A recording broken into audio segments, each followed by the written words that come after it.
Hello and welcome back to Suspended Fanimation. I'm your host, Dennis Bithoulkas, and it's time for Saturday Morning Blast Off. Welcome, everybody. Let me take care of some business first, then we'll get down to what little news there was this week. If you like what you see here, like, share, and subscribe. If you're still on the fence about subscribing, take a look at the video that pops up at the very end here. Basically, what YouTube does takes the algorithms of all the stuff you've been watching and tries to match it as best as possible to one of the videos in my vast video library and pops it up there just for you. And if you like what you see there, hit that subscribe button down below. And while you're down there, hit that like button as well and the share button as well. If you want to know when I'm beyond live again next, you can hit the bell down below. It's a 50-50 chance of YouTube actually notifying you. Best thing to do is go to suspendedfanimation.com. Take a look at the schedule I have up there. I change it out every week. Also, I have all the links to my social media, so Twitter, Instagram, Patreon.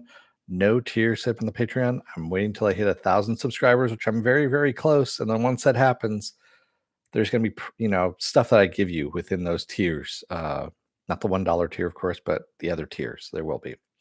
Also, I have the links to this YouTube channel, my Facebook page, and a Facebook group page where you can post stuff and chat amongst yourselves.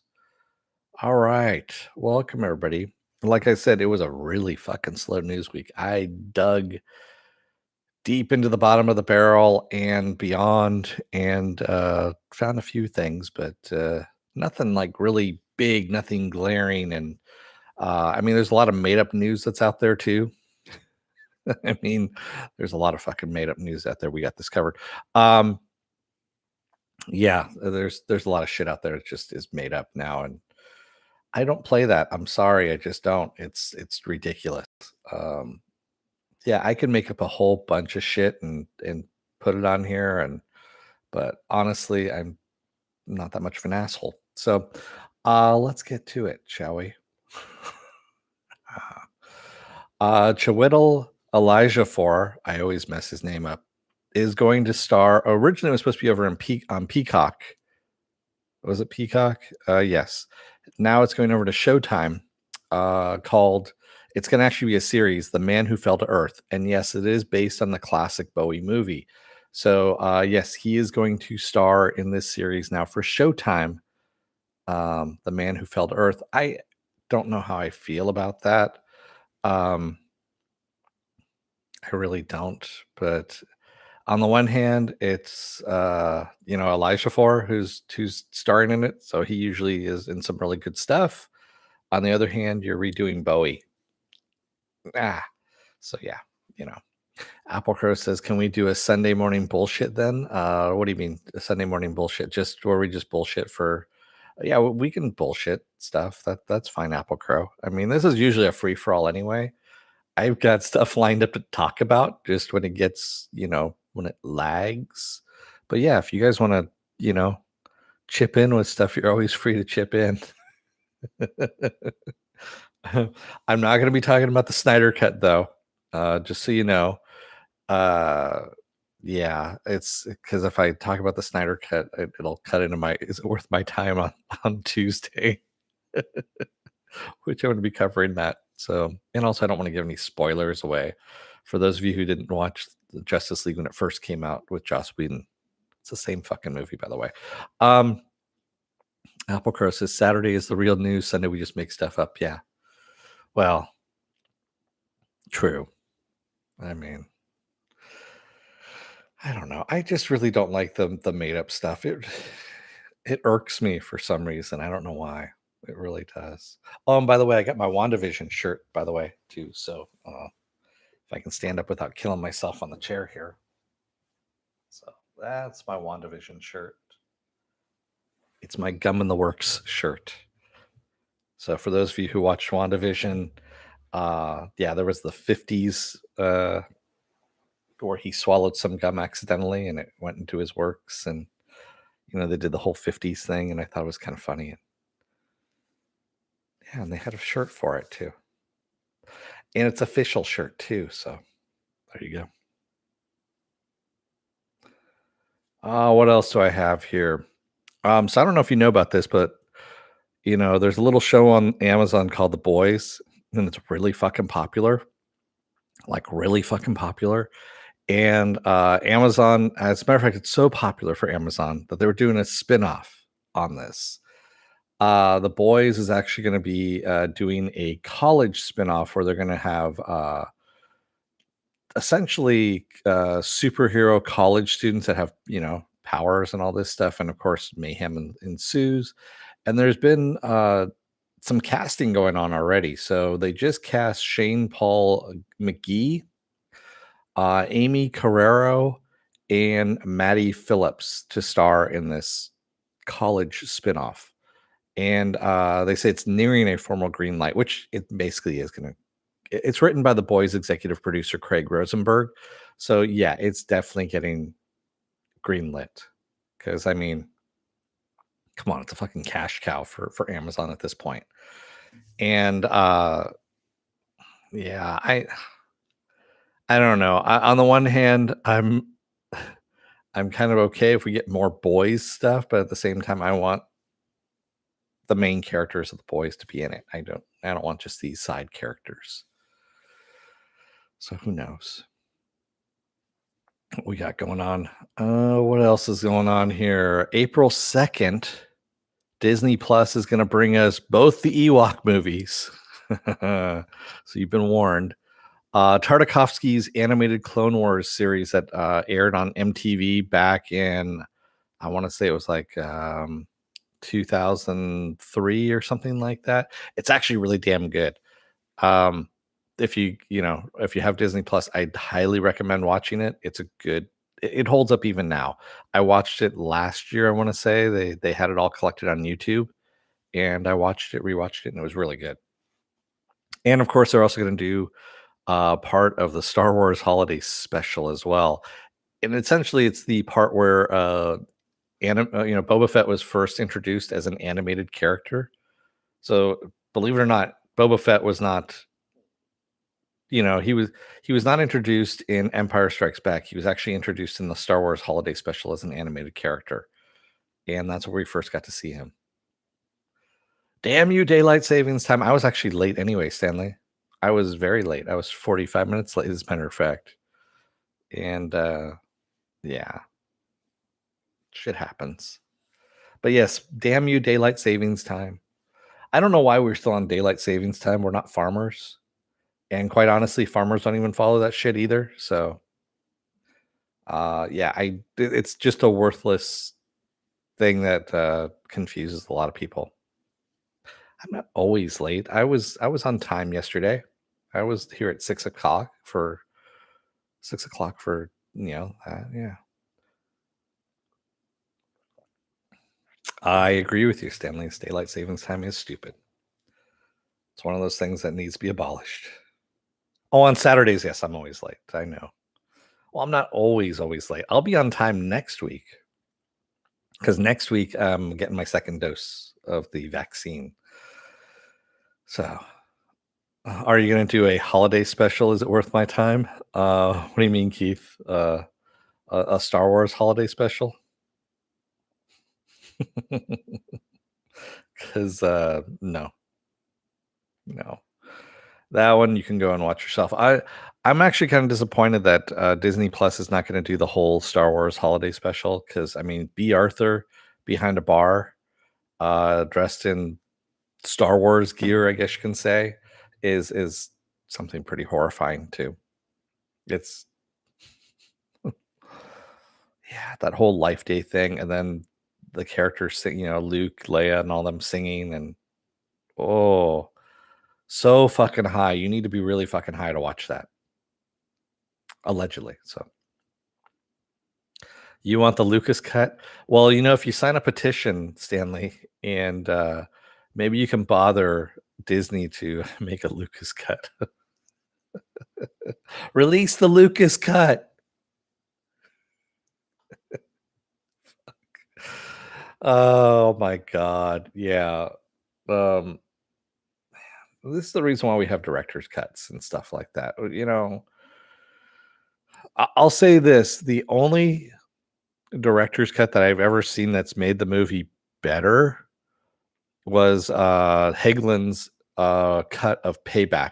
Mel Gibson's The Payback. There's a director's cut that he did, which is so much fucking better.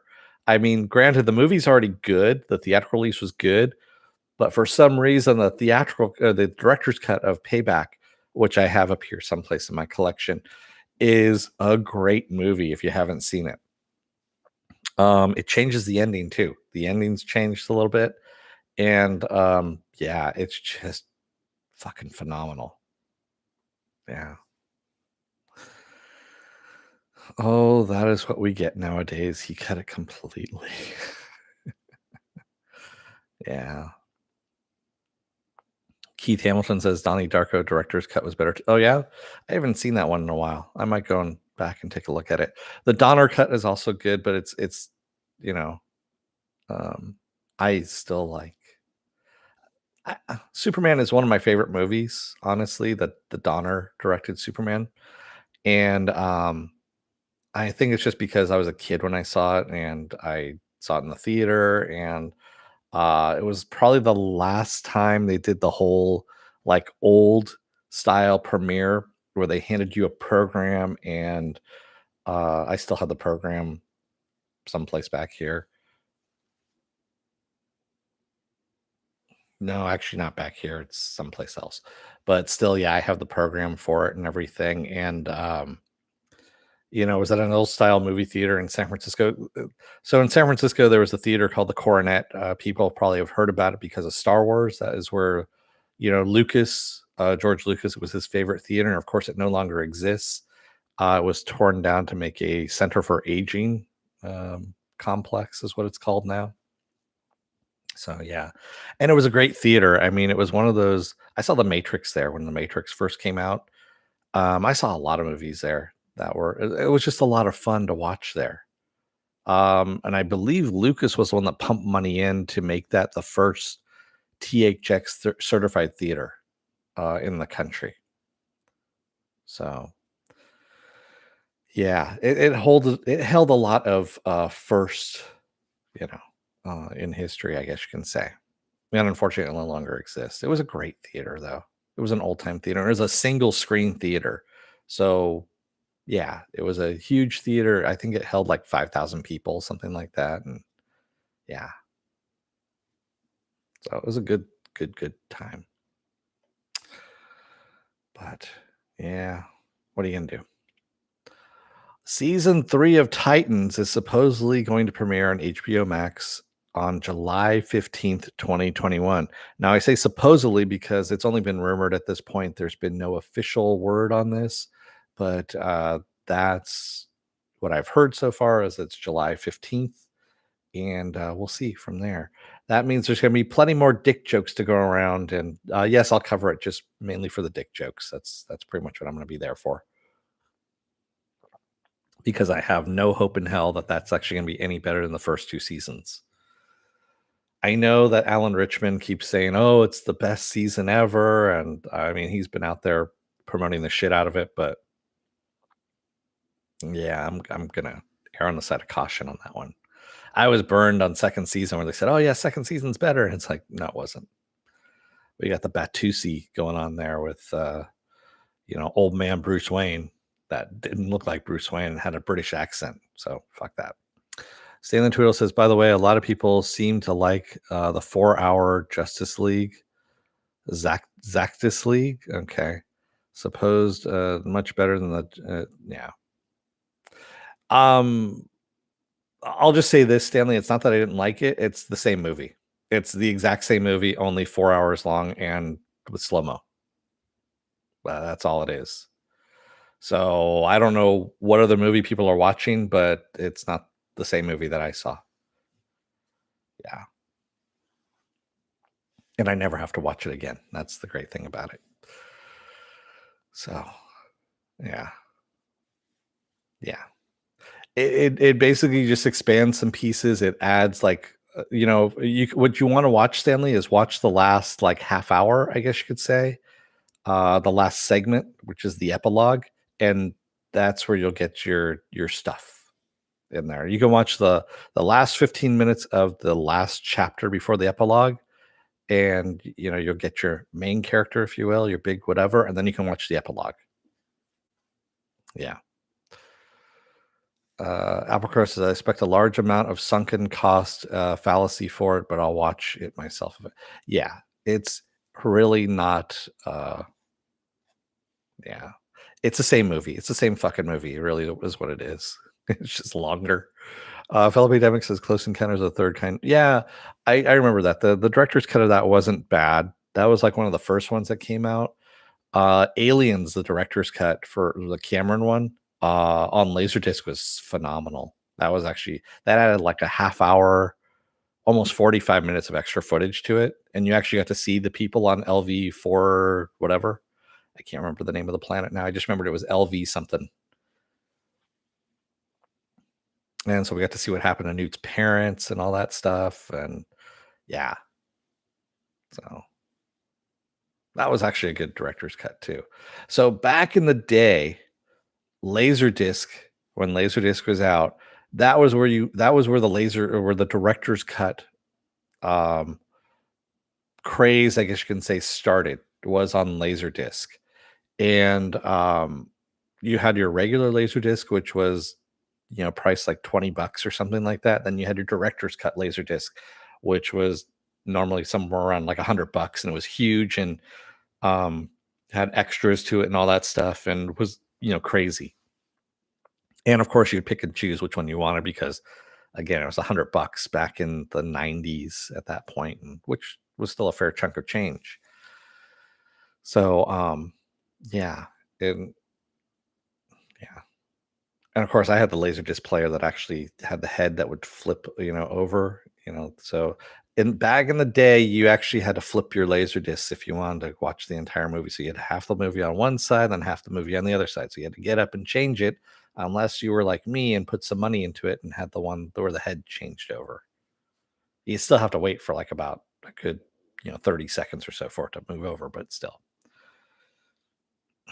It was the intermission. Apple Crow says some of the Blade Runner's director's cuts are good. All 18 of them? Yeah. I like the super secret special edition junkie cut of that one. That's one of my favorites. But it's not to be outdone by the holiday special super cut done while on peyote and mushrooms, because that one's actually a good one too.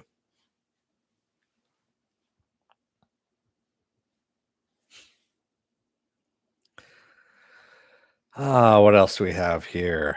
Venom, Let There Be Carnage, has moved to a September 17th opening date. Why? Your guess is as good as mine. But yeah, so there is a second Carnage that's coming. Yes, it has been shot. It's in the can, and they're just waiting on it at this point.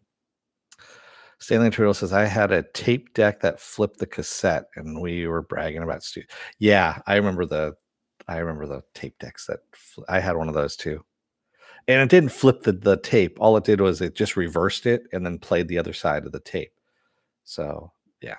And it always make that the big clicking sound. All of them did. Keith Hamilton says, Laserdisc, high cost, low selection, finicky as hell. How did they never catch on? I don't know. I don't know what you mean, Keith. But the resolution on those things were actually pretty damn good. I still have my original, there again, someplace in the DVD selection down here, the original Star Wars cut. So the only theatrical version of the original trilogy of Star Wars was released on Laserdisc. That was it. They got transferred over to DVD, and that's the only place you could find the original theatrical cut of the original trilogy of Star Wars. Not the super secret special editions, nothing like that. Yeah.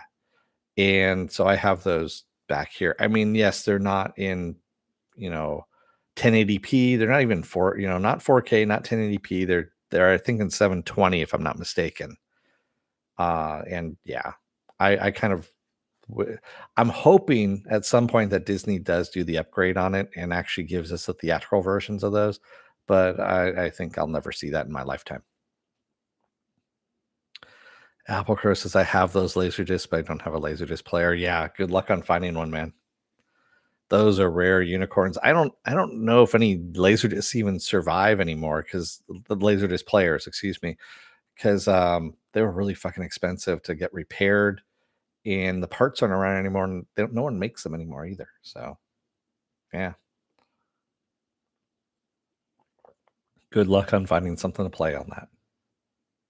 Unlike, vinyl, where you can actually find, $200 now turntables in order to play vinyl. Yeah. Stanley Turtle says, I think over here Laserdiscs were even more niche than in the States. I never saw one in real life. Yeah, I had one, like I said. I liked it. It was really good. We used to have I used to have movie watch parties and stuff like that before movie watch parties were I was cool even before it was cool. No. Uh I had friends of mine and stuff like that from college. We go out drinking and whatnot. Everyone comes over, and it's like, okay, what laser disc do you want? And it'd either be Conan, Aliens, or trying to think what else. Big Trouble in Little China is what it would end up being. Every now and then, the Thing would find its way in there as well. But yeah, those are usually the ones that all the drunken people would ask for. And of course, everyone would recite the lines. I had Bill and Ted's Excellent Adventure also on that too, on Laserdisc. Yeah. I had Escape from New York. I had a lot of the Carpenter movies. Applecrow says, I have the despecialized versions though. That was the first thing I watched on my home. Yeah. Yeah, that's what I have on DVD back here. Is the despecialized versions of Star Wars. And I'm wondering where they're at actually, because they're buried some. They might be back up. There's a little rack that's right behind me. You can't see it.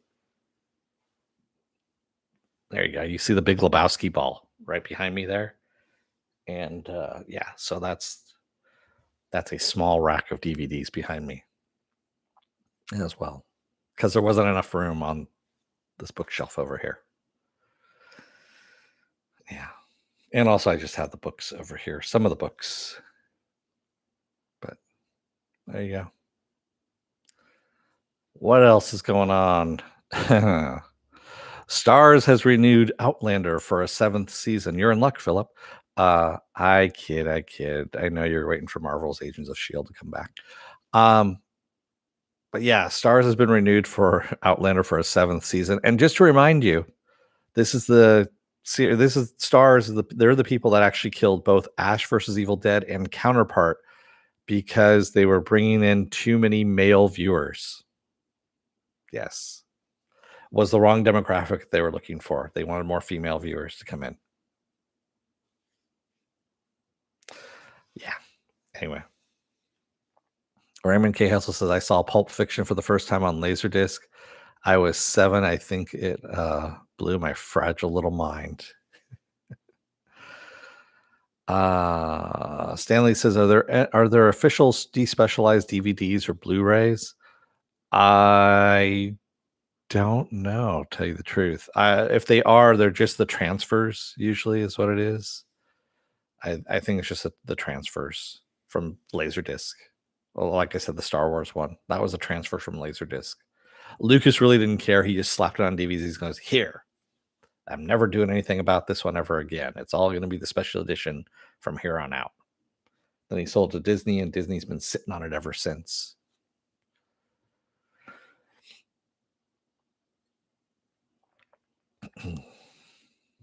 Yeah, I don't think so, Applecrow. Oh, you had a fan made HD upscale one. Okay, got it. That's what you meant, but despecialized. Got it. Yeah, Stanley, I knew you would be excited about the Outlander news. Oh man, I kid. You know I do. But oh, hey, actually, I found it. It is sitting right behind me.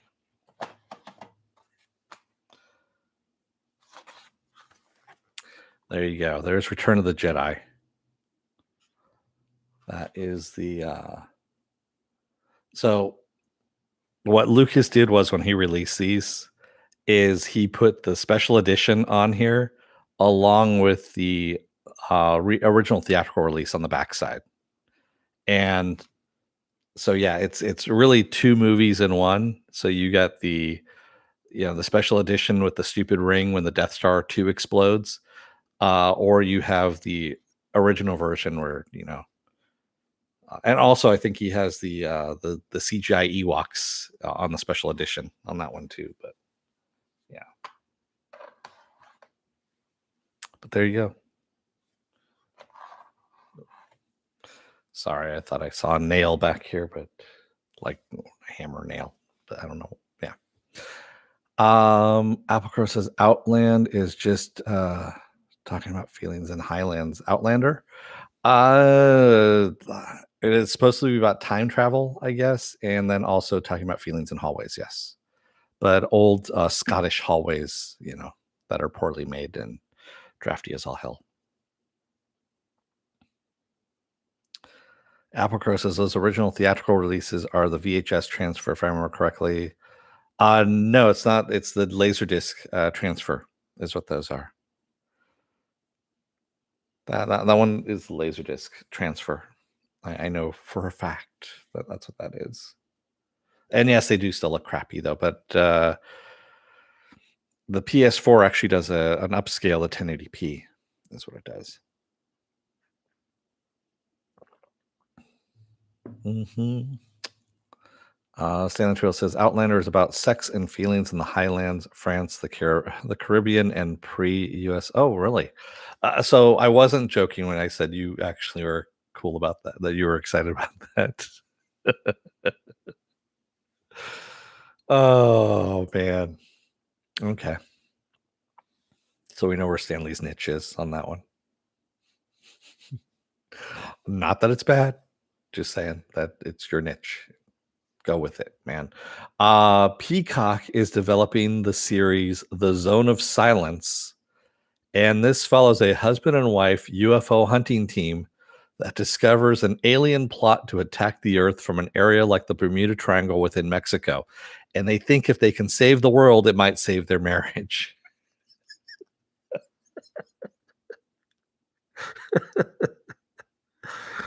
That's the only reason why I put that piece of news in there, because it just made me laugh every time I actually I read that synopsis. I really do. Um, I might just have to watch it just because of the fucking ridiculous premise. I mean, it just sounds really fucking ridiculous. So basically, it's QAnon's worst fears realized, and a husband and wife team that are trying to do it in order to save their marriage, or trying to stop it in order to save their marriage. Oh man, sometimes it just kills me, the shit that gets greenlit. Ah, it really does.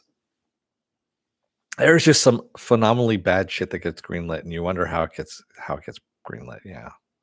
Raymond says, I bet they also like pina coladas. Possibly. And maybe getting caught in the rain.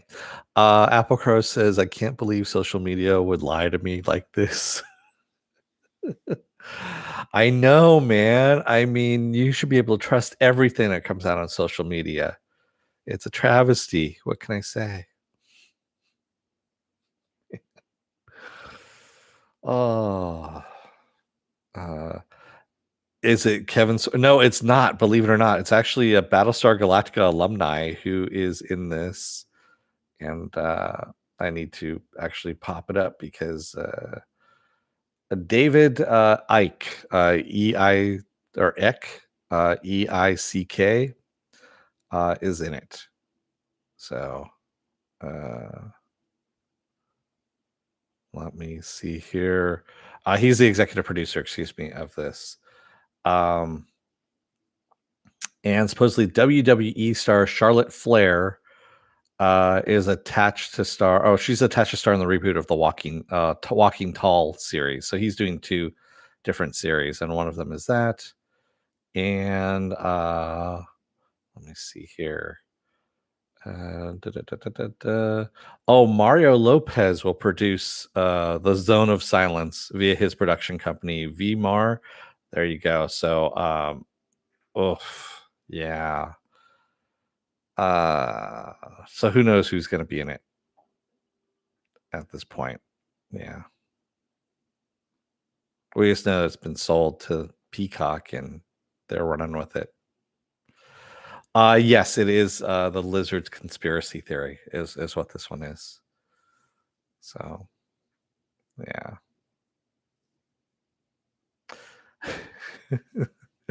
But the lizard people are disgusting in their poor hygiene. Don't worry, it won't happen. They have poor hygiene. That was a great line out of Resident Alien this week. Yes, the lizard people are trying to do hybridization with the people of Earth, but don't worry, it won't happen. Their hygiene is disgusting. Oh man, Alan Tudyk, some funny shit. What else do I have here? July 2nd, Disney Plus is going to premiere the animated series Monster at Work. And of course, this is based on the Monsters Incorporated movies that have come out, the two movies that have come out. So it's just basically going to be a whole bunch of monsters running around at work and what they do and whatnot. I'll give it a shot. I mean, I know it's for kids and whatnot, but normally their series have been pretty good. So it was 62. I worry about number 62, Stanley, because he has my eyes. He has my eyes.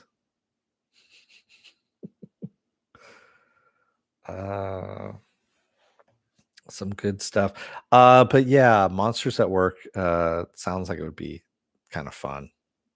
And some of the original voice actors from the movies are coming back and voicing their stuff. And I guess Mindy Kaling's going to do one of the voices. I'm not a big fan of Mindy Kaling. I know a lot of people aren't either. But yeah, it is what it is. But go figure. The final little bit of news is April 4th. Bird Girl will make its debut in Adult Swim, and Paget Brewster is the one who's voicing Bird Girl. Now, I don't know if you ever saw Birdman, Attorney at Law on Adult Swim, which is a great little series. Go take a look at adultswim.com and you'll see it's on there. This is a spin-off of it, of course, is Bird Girl. It's his daughter who is, I guess, going to be doing some hijinks now at this point.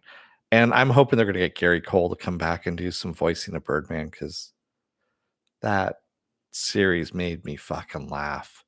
Especially the whole Apache Chief one where he gets coffee spilled in his crotch and he can't grow tall anymore, if you catch my drift. And the sexual innuendo in just that episode alone was the pinnacle. I mean, it was the actual pinnacle of sexual innuendo on any TV show. And it's hilarious. Yeah, they did a great job with that one. And also this skewered all the corporatization, I guess you could say, of Native American culture too. The whole Land of Lakes thing. I mean, they did it all on that one. I mean, it's only 15 minutes long, and they just packed it full. And it's a great episode if you haven't gotten a chance to see it. I can no longer grow tall. Just because he got coffee spilled in his lap.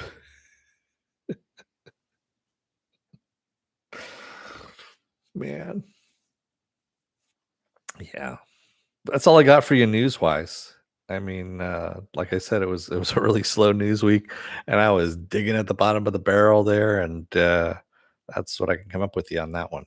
But yeah, there's other stuff that's out there that I could have brought, but it was spoilerish. Like there's a certain toy company that released a certain villain for a certain movie that's coming out on HBO Max, and involves some kaiju. And yeah, they released the villain for Godzilla versus King Kong in toy form. And I'm like, seriously, motherfuckers, you just spoiled a movie. I mean, they could have waited. And so now, of course, everyone's running with it, and we now got a good glimpse of what that villain is. And yeah, I'm not happy about it. There's other stuff out there too, but yes, I do edit it for this podcast because I don't like giving spoilers out in this podcast, unless, of course, it's over, a year old or something like that. You've already seen it then at that point. Yeah. I see dead people. That's because he's already dead. That's what the whole point of that whole movie is. But yeah. I was trying to think. Oh, I saw Batman Son of the Dragon. Is that it? Son of the Dragon? Or basically the one that Batman set in the 70s. And it was okay. I mean, there's some stuff in it that was good, and then there's other stuff in it that was just like, yeah. But then again, I'm a sucker for the 70s stuff, and also Michael Jai White doing voicing Bronze Tiger. Kick ass. Yeah. I still use so Stanley, what I use instead of Mothra, that whole thing, I use nachos. Nachos? Why'd you say nachos? I like nachos too. Because it's just as ridiculous as the Martha thing. It's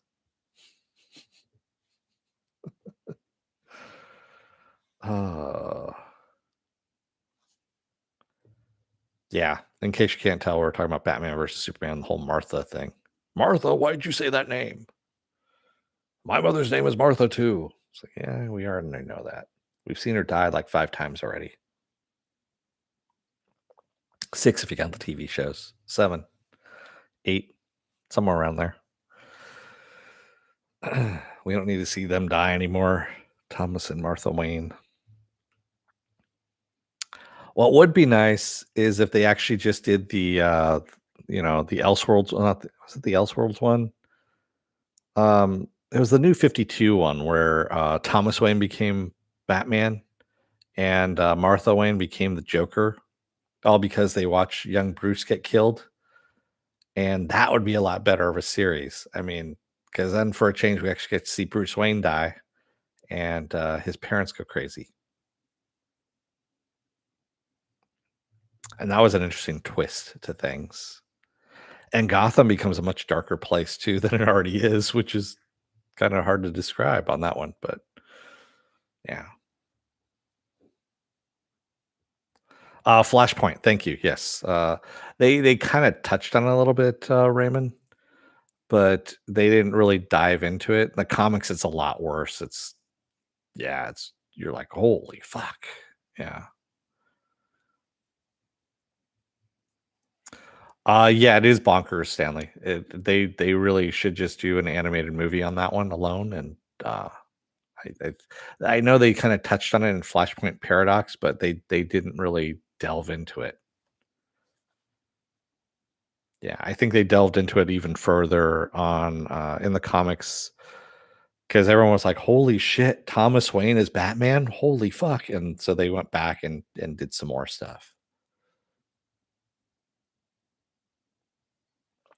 And having Martha as the Joker was just that was the icing on the cake. I forgot who came up with that.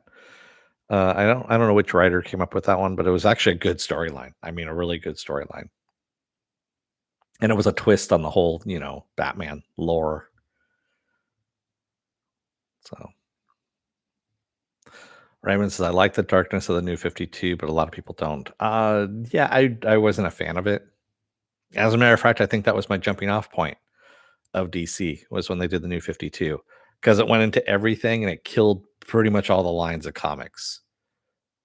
I think that was when Dan Didio decided that he was going to trash the entire line of DC comics and try and start something new, and it just crashed and burned for me. I walked away from it. Yeah, and I think that was the time they had Batman Beyond was its own series that was set. Basically, it was kind of set apart, really, from the rest of the DC universe, and that even got touched, if I remember correctly, by the New 52, and That's when I jumped off of it completely, because that was actually a good comic too. The whole Batman Beyond series comic, that was really good. Just as good as the TV series. It really was. Stanley Tweedle says maybe DC should try an Elseworlds animated TV series. No one else has had that idea before. They've talked about it. They've actually talked about doing that. But what they opted for instead is their movies now. That's why there's multiple Batman movies now and TV series. For the longest time, they kept saying, no, we've got a vision for Batman. No, we've got a vision for Superman, all this stuff. Now they've relaxed that, whoever's currently in charge over there at Warner Brothers. And they said, no, there's a multiverse now. They're all Batman, they're all Superman, they're all Wonder Woman, all these different versions, but they exist in multiple worlds, different worlds. So, like Robert Pattinson's Batman is in a different universe than, say, Michael Keaton's Batman or Ben Affleck's Batman. I even think now that Shazam, the one that just came out, Zachary Levi's, is in a different universe than the Snyder Murderverse at this point. Even though Henry Cavill is still, I think, Superman in both of those. If you can wrap your head around that one. It's been like numerous press conferences and stuff like that. They've actually put that out there. And it's stupid really when you think about it. And it's a hand waving thing to kind of get around doing all these different projects they want to do. And it just shows you how messy the DC universe is. And they brought it over into the movies, and it's not good. That's why you need to have one person with one vision, and you got to find something that's actually someone who's good about that and actually is a fan of the stuff, like a good fan, like Kevin Feige is with Marvel, and remain steady on that. Stanley says, "Do you still like Superman and Lois?" Yeah, I do actually. It's good. I mean, it's got enough Superman stuff in there, and I like him. I thought the kids were going to be annoying, and they're not.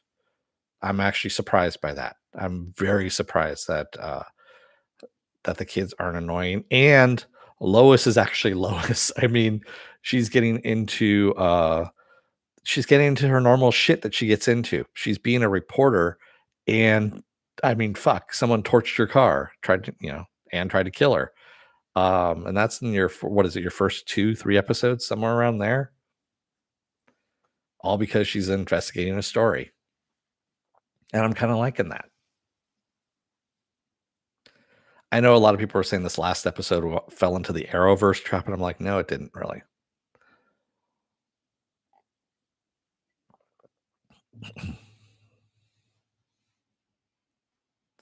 Yeah, I mean, if anyone's interested, you can watch it for free. The CW app is out there, and you can watch them for free.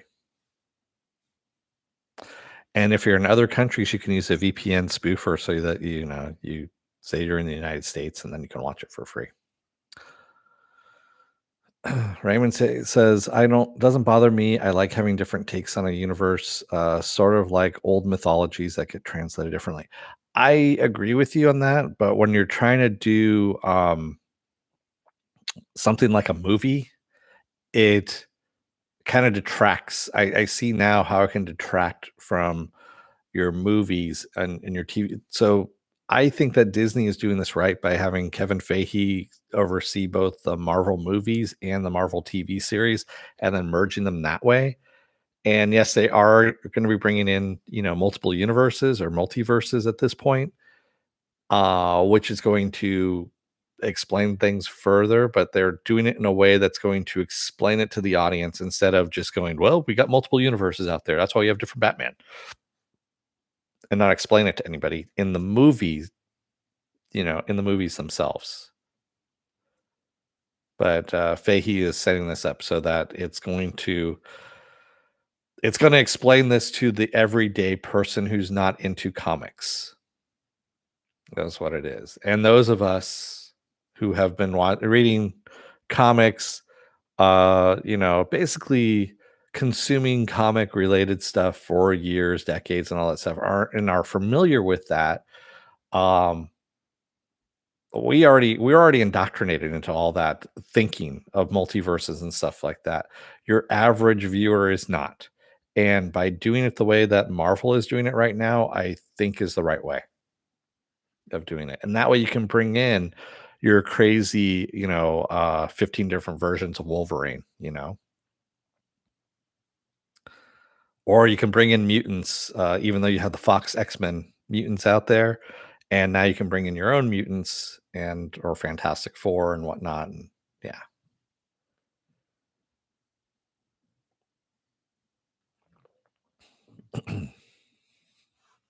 So I like the way they're handling it a lot better than Warner Brothers is. Warner Brothers is just taking a uh, we'll go along and see how it goes kind of approach to it. Stanley says the unified MCU has the advantage to urge people to watch them all, similar to the constant comic book. Yeah, I agree with you on that. I can't tell you how many friends of mine on Facebook are now going, well, looks like I'm gonna be watching all the Marvel movies now. So where do I start? And so they're kind of just going through. And I mean, I can't tell you how many people now have been doing that that I know, and I've been telling them for years. Watch them. They're going to lead to something. Trust me. Yeah. Sometimes I'm actually right about these things. Not all the time, but sometimes. And yeah, if you're a fan of the stuff, I mean, yeah. That's why I think like the Snyder cut was kind of a mistake. Is you're going to have your average person, your average viewer who just doesn't give a shit about DC, Marvel, or anything like that. It's just it's Superman, it's Wonder Woman, it's Batman, whatever. They're going to sit down and watch it and go, okay, what does this have to do with anything? It's the same movie that I watched before, only longer, kind of thing. And that's why I think it's a mistake. And also, it just makes fanboys all that much more bold about demanding shit from uh, corporations. I want more of this. Release the I don't know. Release the Lucas cut of the holidays special. Yeah, it just gets ridiculous now at that point. Anyway, I've dug myself into my own hole already. And I'm done with it. I know where I'm at. All right. So things are winding down here. I'm gonna let you guys go for the rest of the weekend and let you go out and play. Uh, make sure you're wearing those masks when you're doing it out there. Um, what else do I have going on this week? Tomorrow and Monday I'll be off. Tuesday will be another episode of Is It Worth My Time? And this time around, it's the Snyder cut of Justice League. Wednesday I'll be off. Thursday will be another episode of Resident Alien. Friday will be another episode of The Falcon and the Winter Soldier. And then we roll back around to Saturday with Saturday Morning Blast Off, where I take the genre news of the week and any other genre stuff you want to talk about, and we talk about it. Stanley asks, I saw one critic praise the streaming future because now we can have 4-hour movies. Directors don't need any self-discipline anymore. Yes, I agree with that, Stanley. So streaming services have allowed TV series not to have to constrain to commercial breaks. So you don't have 1 hour, half hour um, episodes of things where, they have a certain cut time. And we saw that with WandaVision. WandaVision, even though they added commercial breaks in there, which, one commercial break, which is kind of funny, but it tied into the whole series, you can do whatever length of time you want to do on these episodes now. And that's actually great. That actually makes a lot more sense than tying it to consumerism. Well, it's already consumerism because you're already paying up front for the streaming. So you're already paying up front for the content. So essentially what you're doing is you're cutting out the advertisers for that money, and you're just getting it directly from the end user, the watcher of the series. They are paying for the content. Raymond K. Hessel says, say that to Victor Fleming, director of Gone with the Wind. Why? He's dead. Be kind of hard to do that without a Ouija board and you know, somebody doing a seance. Stanley Twill says, I agree for TV shows, but 4-hour movies, not sure about that. No, you don't need to do 4-hour movies. You could still do director cut movies. There's still going to be a place for movie theaters out there. That's the whole thing. This is not killing movie theaters. The pandemic right now is killing movie theaters because, for good reason, you don't want to be around other people. And I don't want to be around other people when this is happening. So that you're still going to have movie theaters no matter what. It's not killing movie theaters. It's not killing the art of movies either. Um, and then once your movie comes out theatrically, you can go back in and tinker with it and make your director's cut or whatever and send that out there if you want to. What I hate is you take a movie that's obviously a rated R movie and you dumb it down to a PG-13 because you want to get more butts in the seats for theaters. That's actually pretty stupid. Making an R-rated movie, you're still going to get the teens that are going to come in anyway and watch it. They're still going to buy tickets because, quite frankly, your person at the ticket counter at the movie theater who's getting paid minimum wage is not going to really give a shit if a 13-year-old is going to go in and watch Pulp Fiction. Fucking, they're not going to do that. They're just going to sell them the ticket anyway because they don't get paid enough to do that. Unless you get the one really dickhead one. I don't think you can get in there because you're not old enough. I literally got carded for South Park, bigger, longer, and uncut. I went and watched this with a buddy of mine. I shit you not. We both got carded, and he forgot his ID at his house. And his house was in like at least an hour-long drive away. And he wasn't going to be he was going to be allowed to get in because it was an R-rated movie. And I go, "Are you shitting me?" And I remember, asking this teenager who wasn't old enough to see the movie to begin with, that was stopping us to card us. And I said, you're shitting me, right? And he goes, well, no, unless he's accompanied by a guardian. I'm like, well, guess what? I'm his guardian. He's coming in with me. And that's how we got around it. It was the stupidest thing I've ever seen. But yeah. That's the only time I've ever gotten carded at a movie theater, by the way, was for fucking South Park. Don't ask me why.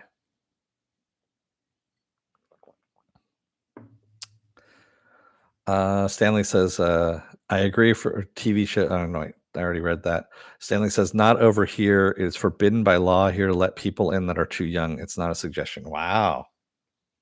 Well, it's supposedly against the law here too, but honestly, you got minimum wage people that don't give a shit. And honestly, there's no police that are going to come and arrest people because, a 13-year-old seeing a rated R movie.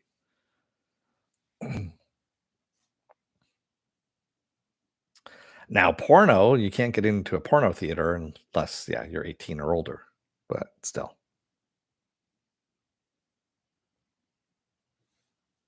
And again, you just have the internet for that. So there you go. Yes, I'm ranting like an old man. Rrr. Yes, Germans are sticklers for the rules. I know. I've worked with enough Germans in my lifetime. Yes, Stanley, I have. Yes, I know what you mean.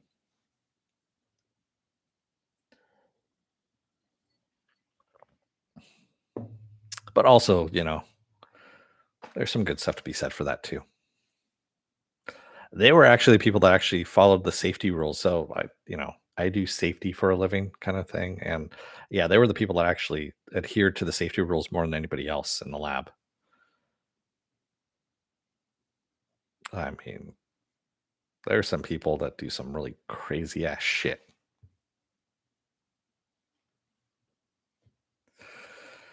All right. On that note, I'm going to let you guys go for the weekend. Like I said before, thank you to everybody who joined me today in the chat. And thank you if you made it this far in the video. If you're still on the fence about the video, subscribing here, take a look at the video that pops up at the very end here. And if you like what you see there, hit that subscribe button down below. And if you can, hit that like button and the share button as well. They're right next to each other. Also, if you want to, know when I'm going to be on live again next, you get the bell down below. It's a 50-50 chance of YouTube actually notifying you. Best thing to do is go to suspendedfanimation.com. Take a look at the schedule I have up there. And also all the links to my social media are up there as well.